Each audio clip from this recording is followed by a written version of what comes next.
Eu queria que você abrisse sua Bíblia no Evangelho de João, capítulo de número 1, verso de número 29. João, capítulo 1, verso 29. No dia seguinte, João viu Jesus aproximando-se e disse: vejam, é o Cordeiro de Deus que tira o pecado,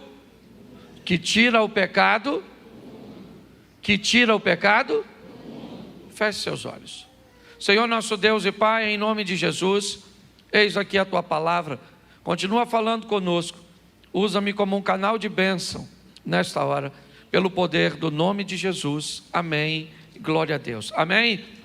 Nós defendemos sempre aqui nos nossos discursos, que a preparação é um elemento essencial para as pessoas terem sucesso. Sempre orientamos as pessoas e motivamos as pessoas a buscarem uma capacitação, a buscarem uma estrutura onde elas estejam preparadas para viver num ambiente cujo qual se predisporam a viver.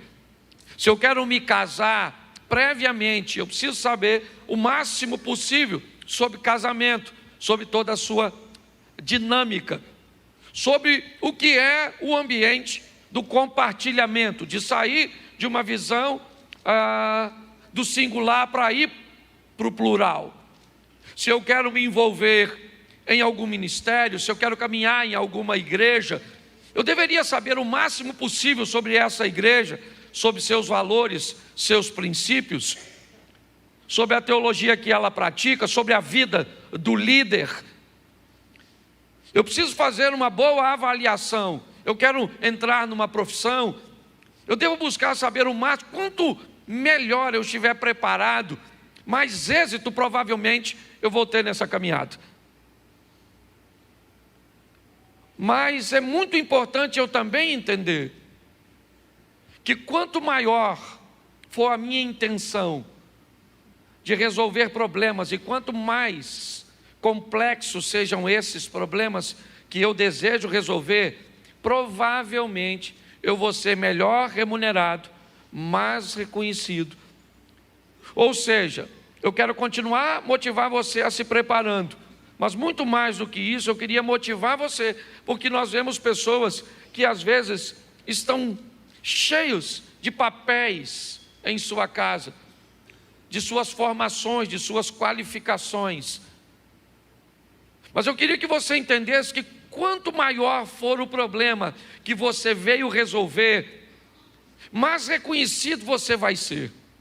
Eu não sei se você viu o que João está falando a respeito de Jesus, mas não é à toa que o nome de Jesus é o maior nome de toda a terra. É o nome mais poderoso, é o mais reconhecido. A história é contada antes dele e depois dele. Ele é um divisor de águas. E por quê? Porque o problema que ele veio resolver, ninguém era capaz de resolver. O que Jesus veio sanar é algo que ninguém tem condições de sanar.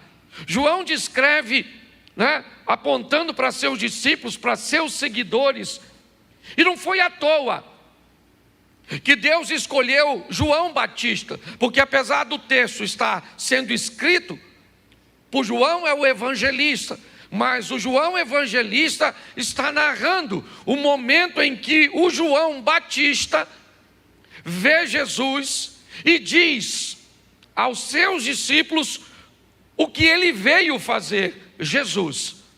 João já se torna grande, é verdade. João já se torna alguém que o próprio Jesus disse que, nascido de mulher, com intervenção de um homem, de um relacionamento sexual, não houve ninguém que pisou nessa terra maior do que João Batista. E a grandeza de João Batista estava na sua pequenez. A grandeza de João Batista estava na sua humildade. Nós precisamos entender que havia um período de silêncio, uma palavra que havia se tornado comum. Sacerdotes falidos, João chega exatamente nesse ambiente, com um nível de autoridade extraordinário, com uma novidade na sua mensagem: é chegado o reino de Deus, arrependei-vos e convertei-vos.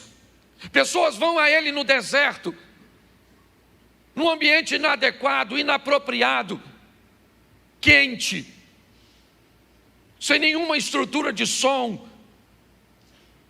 Um número grande começa a ir até João para ser batizado. João tinha tudo para ver seu coração se elevar, para achar que ele era alguma coisa, mas ele sabia que sua missão também era grande, e por detrás de uma grande missão sempre haverá uma grande perseguição. Quanto maior for a sua missão, quanto maior for aquilo que você veio fazer nessa terra, esteja preparado para viver grandes obstáculos, ultrapassar grandes oposições. João morre por dizer a verdade. João morre porque um bêbado desequilibrado, chamado Herodes, concede a Salomé um nível de autoridade que ela só teve uma vez, e a única oportunidade que teve foi para tirar a cabeça de um inocente. Mas quando nós olhamos esse texto, nós vemos João dizer qual é a missão de Jesus. Ele é o Cordeiro de Deus, que tira o pecado do mundo.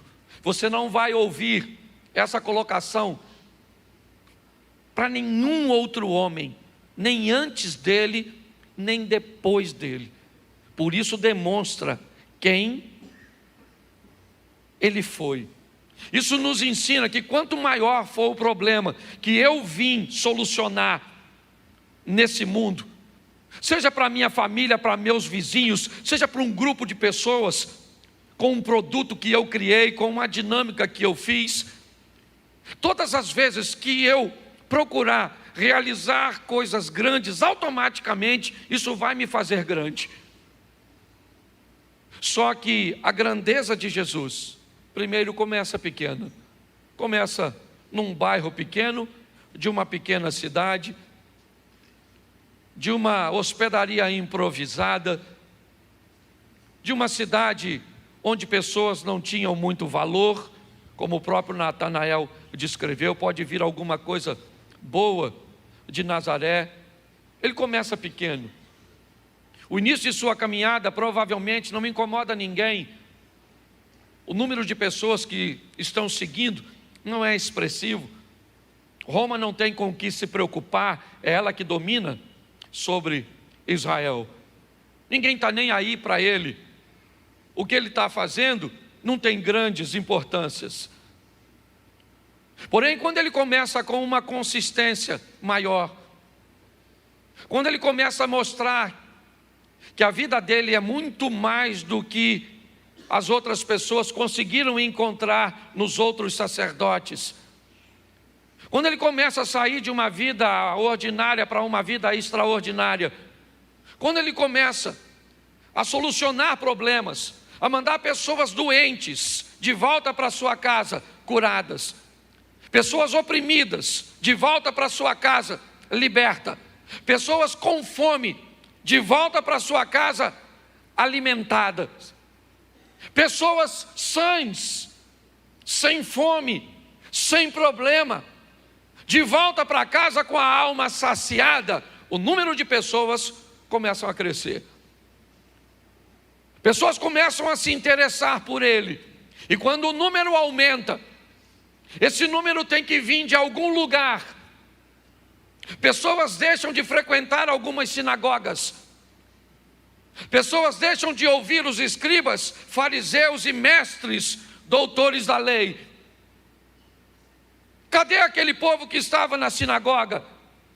Cadê aquele povo que reconhecia a autoridade daqueles líderes religiosos? Onde eles estão? As cadeiras estão vazias. Por que a igreja está tão vazia? Porque tem alguém pregando lá fora e eles não querem vir mais para cá.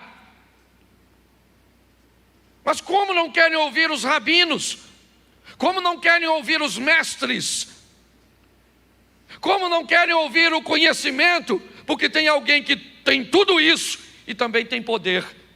Tem alguém que também tem tudo isso e tem autoridade.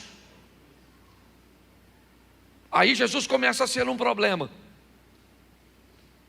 Aí ele começa a ter que enfrentar o coração das pessoas que o têm como um opositor, como aquele que está roubando, né, os seus ouvintes.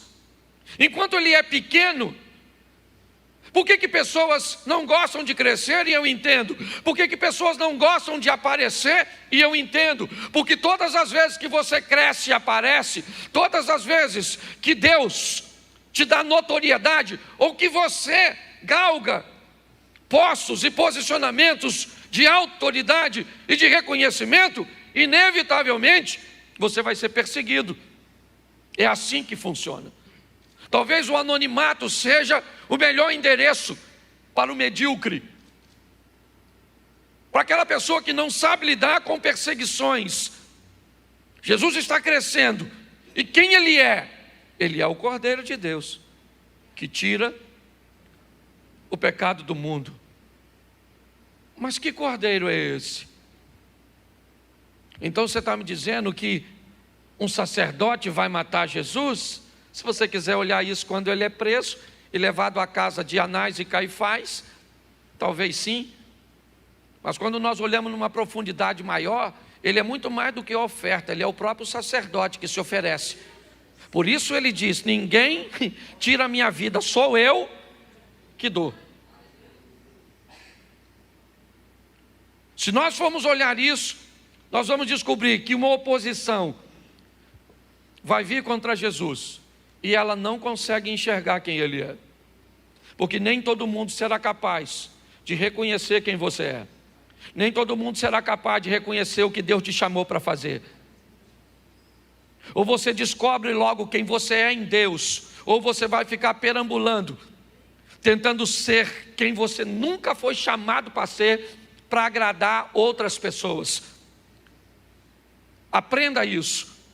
As pessoas olhavam para ele e não entendiam quem ele é. Ele é o Cordeiro de Deus, mas não pode.